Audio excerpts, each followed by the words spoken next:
Yo, it's July, so you know the NBA is going crazy with the offseason moves like they usually do. Now, this year's NBA season was pretty well balanced with the teams, but you know things can never be perfect at the NBA for so long, so obviously we were bound to have some crazy super team being pulled. This year, we see Kevin Durant try to build a super team around for the millionth time, because the man can't win without bringing the Avengers together. After the Suns acquired Kevin Durant, I thought they had the second best chance of winning the championship last year, behind the Celtics, with chemistry being the only issue.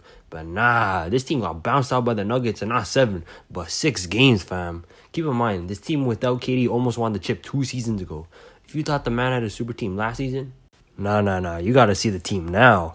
They just added an elite scorer in Bradley Beal, who was stuck on the trash-ass Washington Wizards, averaging like 30 a game, but he has toned down these past 2 seasons. Now, this team has got 3 top-tier scorers sharing the ball. Could be an issue, especially with the fact that they lost CP3 in the trade, who we will talk about later on in this video. The Suns have a lack of depth with their team, probably going to have to give out like 10 vet minimums to fill out the roster. Utah Watanabe should be a good addition to this team's roster as he provides spacing on the court, but this team's defense may be another problem. Bradley Beal and Devin Booker aren't known as good defenders, and we can't forget about DeAndre Ayton, who seems to not give 2 shits about the game whenever I'm watching them play. Bruh. Don't care, still don't care. I don't care. The Suns were lucky enough to not have to give DeAndre Ayton a package for Bradley Beal. That man Beal was previously given a no trade clause from the Wizards, which is kind of ridiculous. Anyways, I'll be curious to see if DeAndre Ayton is still on the Suns by the start of the season, as he seems to not be happy out in Phoenix, and trading him could provide some salary cap help and bring in depth. The Suns did fire Monty Williams just 2 seasons after a finals appearance, and a season after the team finished with the best record. I don't know what's up with all these coaching firings after like 2 seasons. It's getting crazy out here, but we'll see how Frank Vogel could too there, I guess. Now let's talk about CP3, who was involved in that trade package for Bradley Beal that sent him to Washington, but has been passed around again to Golden State in exchange for Jordan Poole. Can I really feel bad for Chris Paul anymore? Because the man had legit opportunities to win the chip when he was with the Suns. I don't think I'd ever see the day where CP3 ended up on the Warriors, as he has rivaled them for like the past decade when he was with the Clippers, Rockets, and the Suns.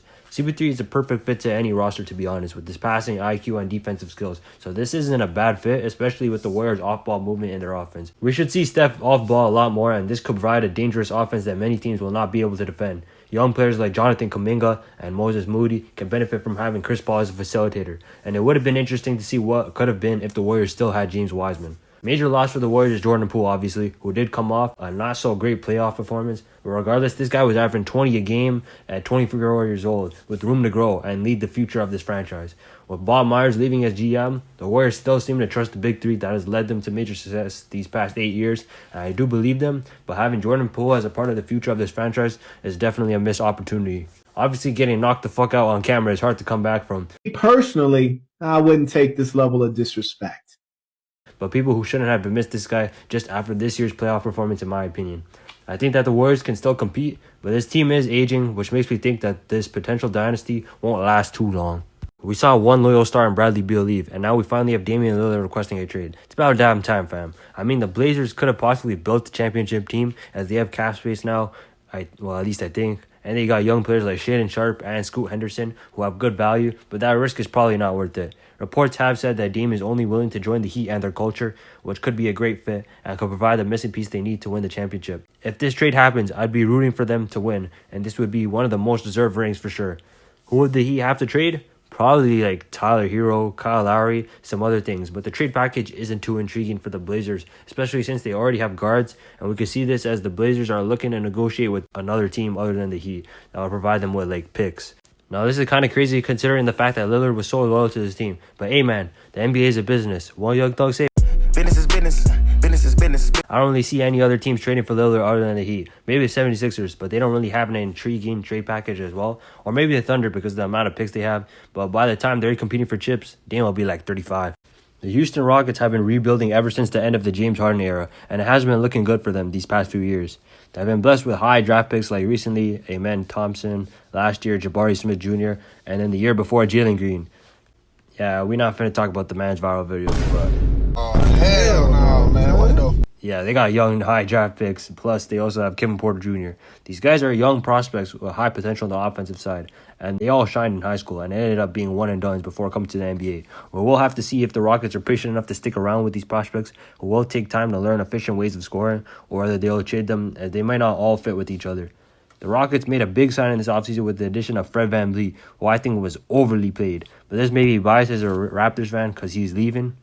Was that even biased? Because as a Raptors fan, wouldn't I overrate the man? Shit, I don't even know, man.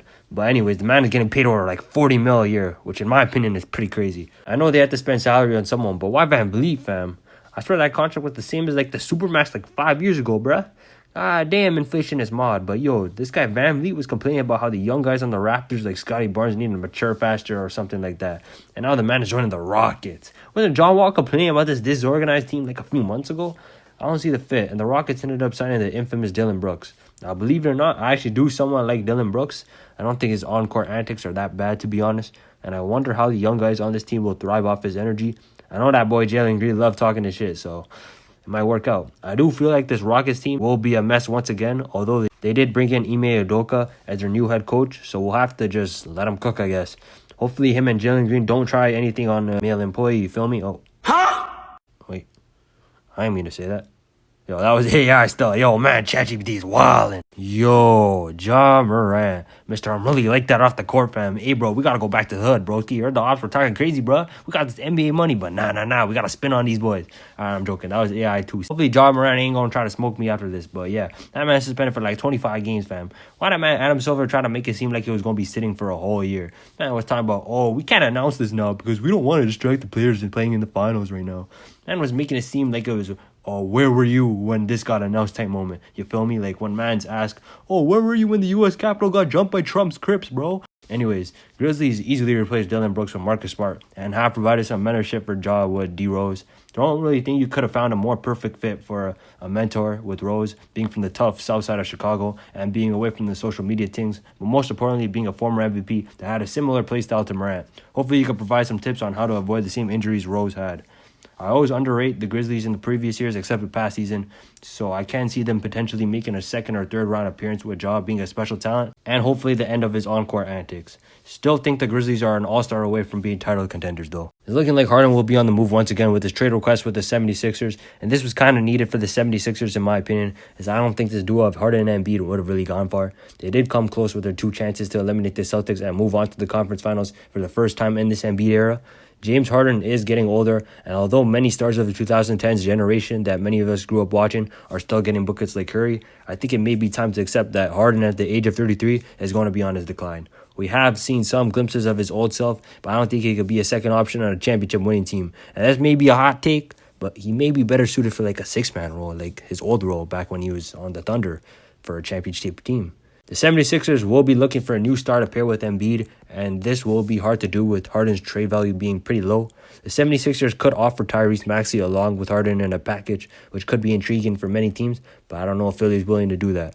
And when you have an MVP, and your fans probably don't want to go back into tanking mode, so I wouldn't be mad or surprised if they did move Maxey. Lillard could be an option, but we are hearing that he only wants to play for the Heat. Maybe Paul George, potentially, if the Clippers have not made the finals once with their stacked but injured rosters. Maybe look at Siakam if he's on the move. Zion if he can stay healthy and stop being a horn dog. Because, man, me personally, I don't want to be out here getting strippers pregnant, fam. And then be in a relationship with a P-star. Anyways, the 76ers should have options and shouldn't have to worry about a fit, as most players will fit with the 2023 MVP. By the way, Jokic should have 3-peated as MVP. But that's a whole nother discussion. Alright, hey, man, comment below what you think about the offseason moves. I just covered the major changes for some teams. See you later.